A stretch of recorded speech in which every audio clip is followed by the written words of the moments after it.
Good morning, dear students. It's me, Shahana Parveen, your science teacher. Class fifth chapter 5 के आपको मैं काफ़ी सारे 2-3 सिस्टम करा चुकी हूँ। अब है आपका द डाइजेस्टिव सिस्टम। हम इसमें क्या पढ़ेंगे गाइस कि डाइजेशन किस तरीके से होता है। सबसे पहले इसमें आता है हमारा माउथ, क्योंकि आप सबसे पहले क्या करते हैं, फूड इनटेक करते हैं। माउथ में आता है teeth bite off and chew food into a soft pulp that is easy to swallow. हमारे टीथ क्या करते हैं गाइस, खाने को च्यू करते हैं, खाने को काटते हैं, उसे सॉफ्ट पल्प में चेंज कर देते हैं ताकि वो निगलने में आसानी हो। Chewing mixes the food with watery saliva to make it moist and slippery. इससे क्या होता है गाइस, जो हमारे माउथ में सलाइवा प्रेजेंट होती है वो हमारे खाने को स्लिपरी और मॉइस्ट बना देती है। तो चबाने से खाना जो है मिक्स हो जाता है सलाइवा यानी हमारी लार के साथ। कंपोनेंट देखिए इसमें डाइजेस्टिव सिस्टम के गाइस दिए हुए हैं। माउथ है, ठीक है, फेरिंग्स है, ईसोफेगस है। ईसोफेगस क्या है गाइस, ये कनेक्टिव पाइप होता है बिटवीन माउथ एंड स्टमक। हमारे स्टमक को हमारे माउथ से जो कनेक्ट करके रखता है वो होता है हमारा ईसोफेगस। तो ईसोफेगस एक फूड पाइप भी कह सकते हैं आप, या फिर कनेक्टिव पाइप भी कह सकते हैं माउथ एंड स्टमक के बीच। तो ईसोफेगस क्या करता है, it takes food from the mouth and pushes it down through the neck and into the stomach। हमारी नेक से खाने को होता हुआ हमारे स्टमक तक चला जाता है इसके थ्रू, ईसोफेगस के through. It moves food by waves of muscles contraction called peristalsis. कैसे गाइस, मसल्स कॉन्ट्रैक्शन के थ्रू ही खाना आगे की ओर मूव होता है। इसमें हमारा कोई रोल नहीं, हमारी बॉडी जैसे हम खाना एंटर करते हैं, हमारे माउथ में एंटर होता है खाना, उसके बाद वो पेरिस्टालिस मूवमेंट के थ्रू पहुंच जाता है। देखिए ये ईसोफेगस है, इससे होता हुआ खाना हमारे स्टमक तक पहुंच जाएगा। जो मूवमेंट है खाने का उसे हम पेरिस्टालिस मूवमेंट कहते हैं। उसके बाद आता है आपका stomach. Stomach has thick muscles in its walls. Stomach जो होता है थिक मसल्स का बना होता है उसकी दीवारों से। These contract to mash the food into a sloppy soup. ये हमारे खाने को मैश करके उसको एक सूप की तरह स्लोपी सूप में कन्वर्ट कर देता है। Also the stomach lining produces strong digestive juices. हमारा जो स्टमक है, अंदर की जो लाइनिंग है उसकी, वो बहुत सारे जूस सिक्रीट करती है। जूस क्या होते हैं गाइस, एक तरह के केमिकल्स ही होते हैं जो हमारे खाने को गलाते हैं या डाइजेस्ट करते हैं। These juices mix with the food. ये जूसेस फूड के साथ मिक्स होते हैं in a chemical way, breaking down and dissolving its nutrients. तो खाने में जो न्यूट्रिएंट्स होते हैं उनको ब्रेक डाउन करता है और उनको डिज़ोल्व करता है, क्योंकि ब्रेक डाउन नहीं होगा अगर फूड का, वो डिज़ोल्व नहीं होगा तो हमारी बॉडी उन्हें एब्जॉर्ब भी नहीं करेगी। तो गाइस ये स्टमक का रोल है। स्टमक देखिए डिफरेंट काइंड की शेप का जे शेप्ड होता है हमारा स्टमक, ताकि हमारा फूड वापस गले में या फिर ईसोफेगस से होता हुआ हमारे माउथ में ना आ जाए। इसीलिए हमारा जो स्टमक होता है थोड़ा डायलेटेड, झुका हुआ होता है एक साइड, और जे शेप्ड का होता है। ठीक है गाइज, स्टमक हो गया आपका। उसके बाद है pancreas. The pancreas like the stomach make powerful digestive juices called enzymes. जैसे हमारे स्टमक में कुछ केमिकल्स रिलीज हो रहे थे, इसी तरह से कुछ एंजाइम्स हमारे पैनक्रियाज से भी सिक्रीट होते हैं, वो खाने को डाइजेस्ट करने में हेल्पफुल होते हैं। Which helps to digest food further as it enters the small intestine. ये पैनक्रियाज आपको येलो कलर से दिखाई दे रहा है, ये कुछ जूसेस सिक्रीट करता है और हमारे खाने को डाइजेस्ट कराने में हेल्प करता है। इससे निकले हुए जूसेस, जो पैनक्रियाज से निकले हुए जूसेस होते हैं। उसके बाद आता है guys gall bladder. The small bag like part is tucked under the liver. Liver के जस्ट नीचे एक स्मॉल बैग लाइक पार्ट होता है गाइस। ये क्या करता है, it stored a fluid called bile. इसके अंदर एक एक फ्लूइड स्टोर रहता है जिसे हम बाइल कहते हैं। बाइल क्या होता है गाइस, ये पित्त होता है जो हमारे पित्ताशय यानी कि गॉल ब्लैडर में स्टोर रहता है। लेकिन ये सिक्रीट कहाँ से होता है, याद रखिएगा गाइस, ये लीवर से सिक्रीट होता है, लेकिन स्टोर गॉल ब्लैडर में रहता है। Which is made in the liver. ये जो फ्लूइड है कहाँ बना है गाइस, लीवर में बना है, लेकिन स्टोर रहता है गॉल ब्लैडर में। As food from a meal arrives in the small intestine. जब खाना हमारी स्टमक से होता हुआ उसके बाद हमारी स्मॉल इंटेस्टाइन में पहुंचता है है तो bile flows from the gall bladder, तो सेंस हो जाता है गॉल ब्लैडर को, वहाँ से क्या होता है, वहाँ से बाइल आ जाता है। ये जो लिक्विड है जो स्टोर्ड है केमिकल, ये गॉल ब्लैडर से आने लगता है। गॉल ब्लैडर क्या है, पित्ताशय आपने सुना भी होगा, पित्ते में थैली हो गई, ये वही गॉल ब्लैडर है। इसके अंदर केमिकल होता है जो खाने को गलाने में हेल्प करता है। Along the bile duct into the intestine, bile की एक डक्ट होती है वो इंटेस्टाइन में जाती है। देखिए गाइस आपको पिक्चर में यहाँ पे दिखाई देगा शायद, गॉल ब्लैडर ग्रीन कलर का दिखाई दे रहा है आपको। इसमें से जो बाइल जूस है वो हमारी स्मॉल इंटेस्टाइन में जाता है ताकि हमारा फूड को अच्छे से वो केमिकली उसे ब्रेक डाउन कर सके।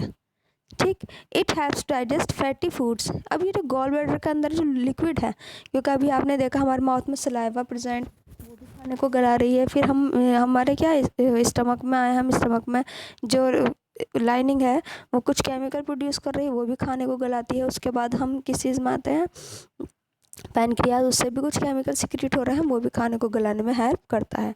और गॉल ब्लैडर भी खाने को गलाने में हेल्प करता है, लेकिन किस तरह के खाने को डाइजेस्ट करवाता है, ये fatty foods and also contains waste for removal. ठीक है, डाइजेस्ट फूड को डाइजेस्ट करवाने में हेल्प करता है। किस तरीके से, जो फैटी फूड्स होते हैं, जैसे ऑयली फूड आप खाते हैं, उसको गलाने में हेल्प करता है गॉल ब्लैडर। उसके बाद आता है small intestine. This part of the digestive tract is narrow, हालांकि ये पार्ट बहुत नैरो है बट वेरी लॉन्ग है। स्मॉल इंटेस्टाइन का 7.5 मीटर लॉन्ग होती है, लेकिन डायमीटर जो होता है इसका वो छोटा होने की वजह से इसे स्मॉल इंटेस्टाइन कहा गया है, ना कि इसकी लेंथ के बेस पे। ठीक है guys, here more enzymes we mix with the food, यहाँ जब हमारा खाना पहुँचता है यहाँ पे और ज़्यादा एंजाइम रिलीज होते हैं, वो खाने के साथ मिक्स हो जाते हैं। Finally the nutrients become small enough to pass through the lining of the small intestine and into the blood.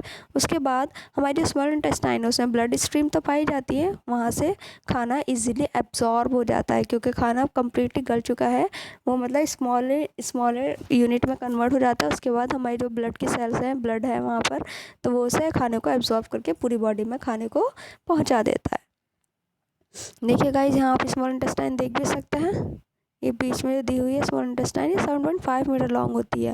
और जो बाहर वाली है लार्ज इंटेस्टाइन, ये 1.5 मीटर लॉन्ग है, लेकिन इसका डायमीटर बड़ा है।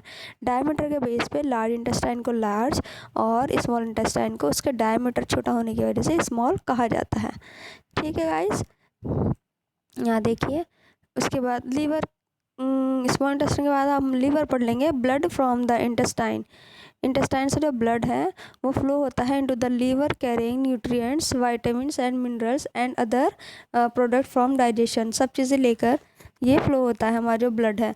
The liver is like a food processing factory कहा जाता है हमारे लीवर को, with more than 200 different jobs, बहुत ज़्यादा वर्क होता है लीवर को, इसलिए इसको largest gland of the body भी कहा जाता है। It store some nutrients and changes them from one form to another, ये क्या करता है, ये कुछ न्यूट्रिएंट्स को स्टोर रखता है और कुछ चीज़ों को एंड चेंज, और इन न्यूट्रिएंट्स को एक फॉर्म से दूसरी फॉर्म में चेंज करता है and releases them into the blood, और हमारे ब्लड में रिलीज़ करवा देता है इन न्यूट्रिएंट्स को according to the activities and needs of the body. जैसे जैसे हमारी बॉडी को एक्टिविटीज़ में, डिफरेंट एक्टिविटीज़ में जिस जिस न्यूट्रिएंट्स की रिक्वायरमेंट होगी उस टाइम पे ये हमारी बॉडी से रिलीज़ करा देता है। ठीक है गाइज, उसके बाद आता है large intestine. Any useful substance और the leftovers such as spare water and body minerals are absorbed through the walls of the large intestine। कोई भी यूजफुल सब्सटेंस होता है या फिर लेफ्ट ओवर बचा हुआ, सच एज स्पेयर वाटर या फिर बचा हुआ वाटर या फिर बॉडी मिनरल्स जो भी होते हैं, वो एब्जॉर्ब हो जाते हैं किससे, लार्ज इंटेस्टाइन की जो वॉल्स होती हैं, अंदर की जो दीवारें होती हैं, एक तरह से समझ लीजिए आप, वो उन्हें एब्जॉर्ब कर लेती है and send back into the blood, और हमारे ब्लड में इन्हें वापस भेज देती है। तो ऐसा नहीं गाइस, लार्ज इंटेस्टाइन का फंक्शन नहीं है। तो the remains are formed into brown semi solid faecal matter. उसके बाद जो रिमेन्स बचा हुआ होता है वो बन जाता है ब्राउन कलर का और सेमी सॉलिड, यानी कि हल्का सा सॉलिड रहता है faecal matter, ready to be removed from the body. जब हम फ्रेश होते हैं तो हम जो बॉडी से फीकल मैटर निकालते हैं मॉर्निंग के टाइम में, वो ब्राउन होता है और सेमी सॉलिड होता है, आप सबको पता है। उसके बाद लार्ज इंटेस्टाइन के बाद आता है guys rectum and anus. The end of the large intestine and the next part of the digestive tract is rectum. जो एंड है लार्ज इंटेस्टाइन का, ठीक है। एंड नेक्स्ट पार्ट जो है डाइजेस्टिव ट्रैक्ट का, इसके लार्ज इंटेस्टाइन के बाद वो आता है रेक्टम। रेक्टम क्या करता है, इट स्टोर्स द फीसेस, ये जो वेस्ट मटेरियल था इसको स्टोर करके रखता है। These are finally squeezed through a ring of muscles, उसके बाद ये फाइनली स्क्वीज्ड कर दिया जाता है, बाहर निकाल दिया जाता है। एक रिंग ऑफ मसल्स का बना होता है anus and out of the body. यहाँ आप देख भी सकते हैं इस पिक्चर में रेक्टम है, ठीक है। उसके बाद एनस, रेक्टम है परमानेंटली नहीं टेम्पररी स्टोर रहता है ये जो फीसेस होता है। उसके बाद एनस के थ्रू यानी कि एनल ओपनिंग के थ्रू ये बॉडी से बाहर हो जाता है। उसके बाद गाइज आपका एक सिस्टम और है, मैं आपको पढ़ाने वाली हूँ the circulatory system. A normal person has around 4 to 5 litres of blood. Normal person में इतना ब्लड होता है। The blood is the transport system, blood क्या है, ट्रांसपोर्ट सिस्टम है by which oxygen and nutrients reach the body cells and waste materials are carried away. ये सबसे best है कि हमारी पूरी बॉडी में ब्लड पाया जाता है और ब्लड क्या करता है, ऑक्सीजन को, न्यूट्रिएंट्स को बॉडी में एक जगह से दूसरी जगह पहुंचा देता है और वेस्ट मटेरियल को भी कैरी करता है। जैसे वेस्ट मटेरियल का है गाइस, हमारा जो कार्बन डाइऑक्साइड है वो वेस्ट मटेरियल है, हमारी बॉडी से जो बाहर निकालता है वो ब्लड का ही काम है कि वो कार्बन डाइऑक्साइड को लेकर हमारी सेल से, हमारी बॉडी से बाहर निकलवा देता है। इन एडिशन ब्लड कैरीज करने के अलावा कुछ और स्पेशल सब्सटेंस भी हैं, जैसे हम हार्मोन्स कहते हैं। हार्मोन क्या है, ये भी केमिकल सब्सटेंसेस हैं, इन्हें भी कैरी करता है हमारा blood, which control body processes, जो बहुत सारी हमारी बॉडी की प्रोसेस को कंट्रोल करते हैं, जो हार्मोन्स होते हैं। And antibodies to fight invading germs, और जो एंटीबॉडीज़ होती है हमारे ब्लड में पाई जाती है WBC, वो भी इस ब्लड का ही पार्ट है गाइस। तो ब्लड का बहुत सारे फंक्शंस होते हैं। द हार्ट क्या है गाइस, एक मस्कुलर ऑर्गन है, position behind the rib cage, हमारी जो होती है पसलियाँ होती हैं उनके पीछे प्रेजेंट होता है। एंड बिटवीन द लंग्स, और लंग्स के बीच में प्रेजेंट होता है।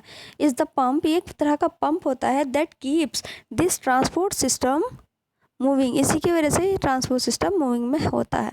देखिए गाइस, दोनों लंग्स के बीच में है और रिब केज के पीछे है।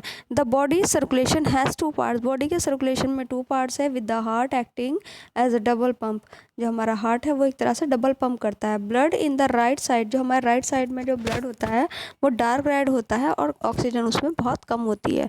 It travels along pulmonary arteries, ये पल्मोनरी आर्टरीज के थ्रू लंग्स में पहुंचता है और लंग्स में जाने के बाद ये रिसीव करता है फ्रेश सप्लाई ऑफ ऑक्सीजन, और उसके बाद ये जो ब्लड है वो ब्राइट रेड कलर का हो जाता है। ब्राइट रेड होने के बाद ये ब्लड जो है लेफ़्ट साइड में आता है, और लेफ़्ट साइड में आने के बाद ये लेफ़्ट साइड को छोड़कर हमारी पूरी बॉडी में ट्रेवल करता है। Blood leaves the left side of the heart and travels through arteries, arteries के through which gradually divides into capillaries, जो आर्टरीज आगे जाके छोटी छोटी फाइन बहुत पतली पतली, उसमें एक तरह से आप ट्यूब समझ लीजिए, उसमें डिवाइड हो जाती है। तो वहाँ से ये पूरे हमारी बॉडी के हर एक ऑर्गन तक ब्लड पहुँचाती है। इन द कैपिलरीज में क्या होता है guys, food and oxygen are release to the body, हमारी कैपिलरीज के थ्रू फूड एंड ऑक्सीजन बॉडी को पहुंचता है, बॉडी सेल्स तक, and carbon dioxide and other waste product वहां से ले लिए जाते हैं, are return to the blood stream. तो ये कैपिलरीज का फंक्शन होता है गाइस। उसके बाद क्या करता है, the blood then travels in veins, उसके बाद जो ब्लड है वो वेन्स में ट्रेवल करता है and back to the right side of the heart, और हार्ट के राइट साइड में चला जाता है। And the whole process begins again, और ये होल प्रोसेस फिर से स्टार्ट हो जाती है। गाइस देखिए मैं आपको समझा देती हूँ, जो हमारे लेफ़्ट साइड है हार्ट की उसमें ऑक्सीजनेटेड ब्लड रहता है, और हमारे हार्ट की जो राइट साइड है उसमें डीऑक्सीजनेटेड, यानी कि जिसके अंदर कार्बन डाइऑक्साइड प्रेजेंट होती है वो वाला ब्लड रहता है। तो राइट साइड से हमारा ब्लड कहाँ जाएगा, हमारे लंग्स में जाएगा, लंग्स से वो ऑक्सीजन लेगा, कार्बन डाइऑक्साइड उन्हें दे देगा हमारे, और ऑक्सीजन लेने के बाद वो लेफ़्ट साइड में आएगा हमारे हार्ट की। फिर हार्ट से जो आर्टरीज निकल रही है उन आर्टरीज के थ्रू वो हमारी पूरी बॉडी को ब्लड पहुंचा देता है। बाकी गाइस आपकी जो भी क्वेरी है आप मुझसे कॉल करके या मैसेजेस में पूछ सकते हैं। थोड़ा डिफ़िकल्ट है हालांकि आपके लेवल के हिसाब से, but still bye, have a nice day.